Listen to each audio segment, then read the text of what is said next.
It also appeared that Beefheart had finally managed to discover a magic band who were equal in spirit and ability to those iconic earlier incarnations. I think this is the best batch yet. It was sort of counterproductive earlier on, probably during Shiny Beast. A lot of time Don spent a certain amount of energy being a cheerleader, telling us that we were good.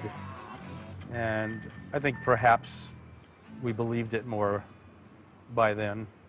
I felt like Jeff and Eric really did a lot to retain or to reclaim that ground from the earlier bands.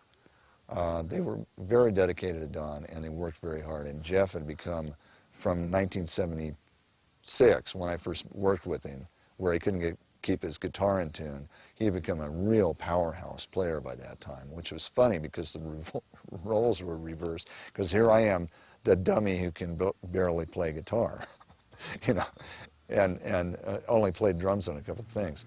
But yeah, I felt like that was, I felt like that did rekindle, and I thought it was a very valid album. I felt like he had really done something good with that album.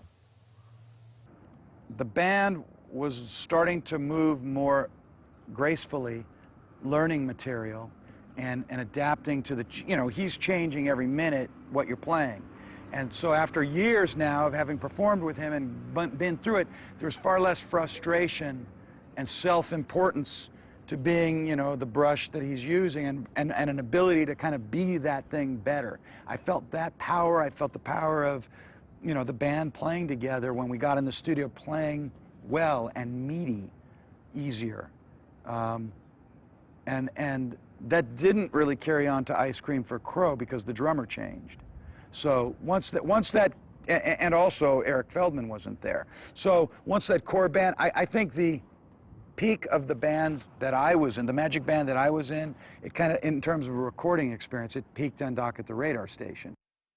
Van Vliet and his group toured heavily to promote Doc at the Radar Station, and in early 1982, both drummer Robert Williams and Eric Drew Feldman left the Magic Band.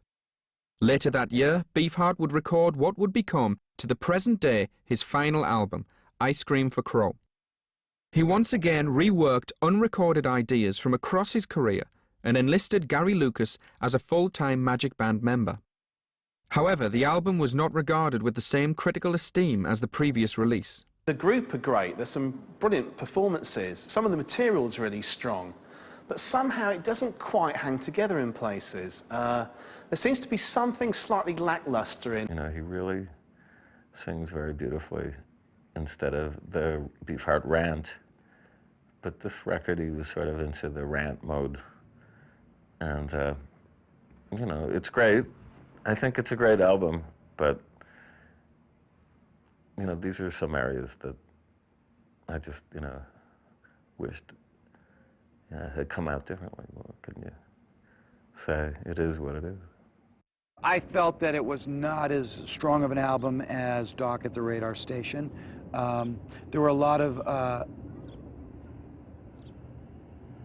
song choices that I felt were because songs that didn't appear on previous records that he wanted to have done, and mostly I felt that the core bands, the lack of that core band that had grown into the thing, it was like starting over, and it was alienating in terms of just playing it and who was there working on it, and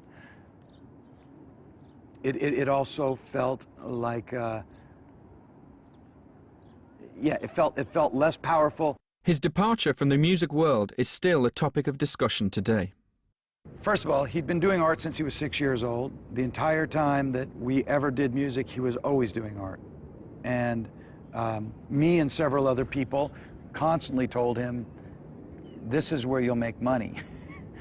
There's a much larger audience for avant-garde in the art world than there is in the rock and roll world.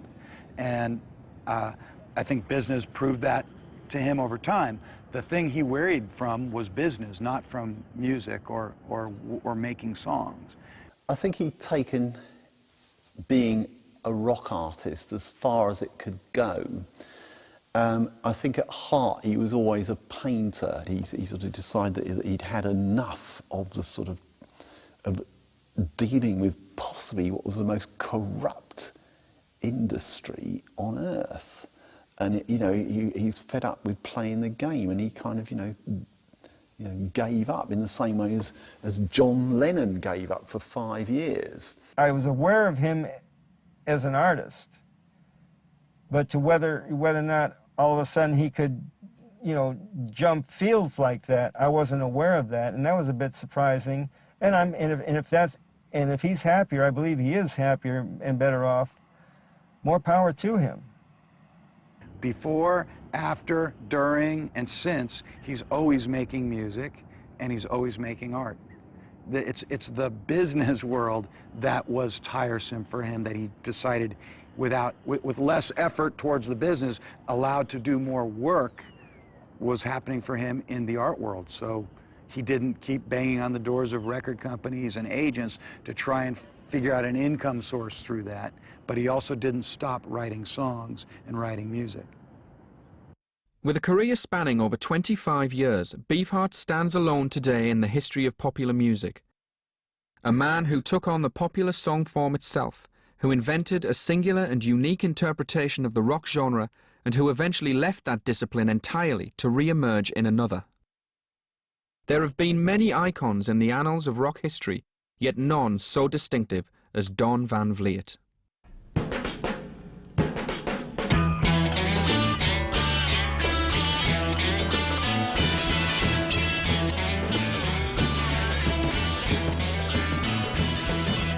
Light on Vermont affected everybody, even Mrs. Wooden Wells, bleeding or nitty, even Lifeboy floating with his little pistol showing and his little pistol toting.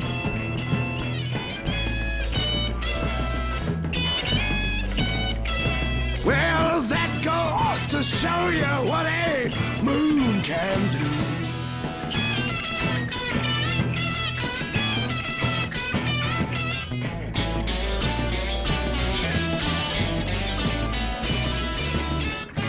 No more bridge from Tuesday to Friday.